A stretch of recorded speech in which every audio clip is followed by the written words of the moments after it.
Shalom saudara-saudara yang dikasihi Tuhan, sekali lagi kita dapat belajar kali ini cabaran dan halangan dalam pelayanan.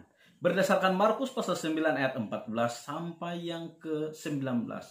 Kita dapat pelajari cabaran dan halangan dalam pelayanan. Cabaran dalam pelayanan bagi orang yang percaya, orang yang melayani, hamba-hamba Tuhan, maka cabaran itu antara lainnya ada dua. Yang pertama, rasa gemuruh dikerumuni.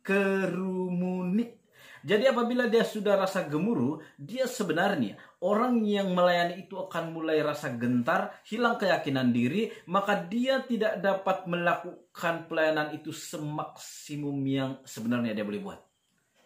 Di sini dia akan mulai rasa sebagai suatu yang menghalangnya untuk terus melakukan yang terbaik sebenarnya.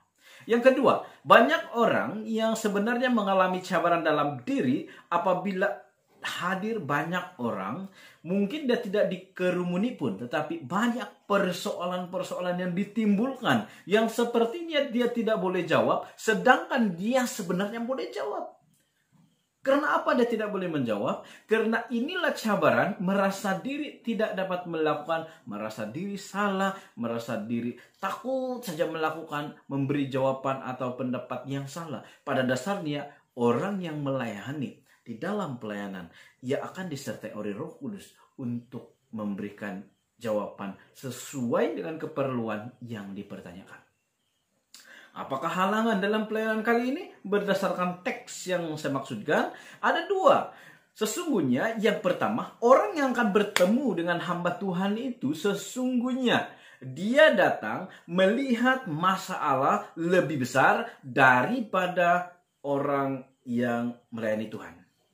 Atau lebih tepat, dia melihat masalah yang ada di depan itu lebih besar daripada kuasa Tuhan.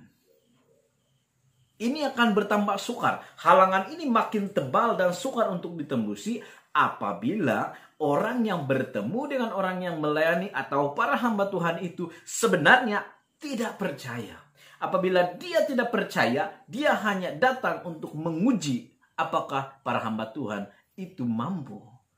Dengan cara yang demikian, wujudnya halangan seperti itu, saudara-saudara yang dikasihi Tuhan, orang yang bertemu dengan para hamba Tuhan dengan niat yang sebenarnya tidak percaya, mungkin dia percaya Tuhan tetapi dia tidak percaya kepada para hamba Tuhan, maka ia sedang menyusun halangan yang lebih besar untuk bertemu Tuhan. Karena itu saudara-saudari yang dikasihi Tuhan, jika Anda adalah orang yang sedang melayani, maka jangan takut dikerumuni.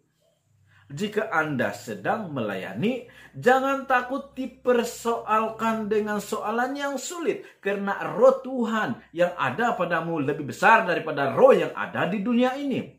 Jika Anda adalah jemaat Tuhan yang datang kepada para hamba Tuhan, tetapi melihat masalah lebih besar daripada kuasa Tuhan, maka Anda harus melihat Tuhan lebih besar daripada masalah yang Anda hadapi. Jika Anda jemaat Tuhan yang tidak percaya kepada para hamba Tuhan, maka adalah sukar untuk Anda bertemu Tuhan. Mengapa? Tidak semua hamba Tuhan itu jahat.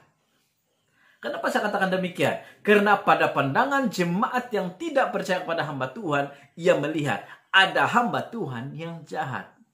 Dan sesungguhnya mungkin dia adalah serigala yang berbulu domba. Tetapi harus kita ingat, ia yang telah melayani di kalangan Anda itu sebenarnya sedang berusaha untuk menjadi yang terbaik bagi Anda. Bukan bagi kemuliaan Tuhan dia melakukan itu. Bukan hanya untuk Anda. Anda adalah tanda ungkapan terima kasihnya, syukurnya karena Tuhan telah memberi dia kesempatan untuk berubah di mana dia ada pada saat ini. Terima kasih.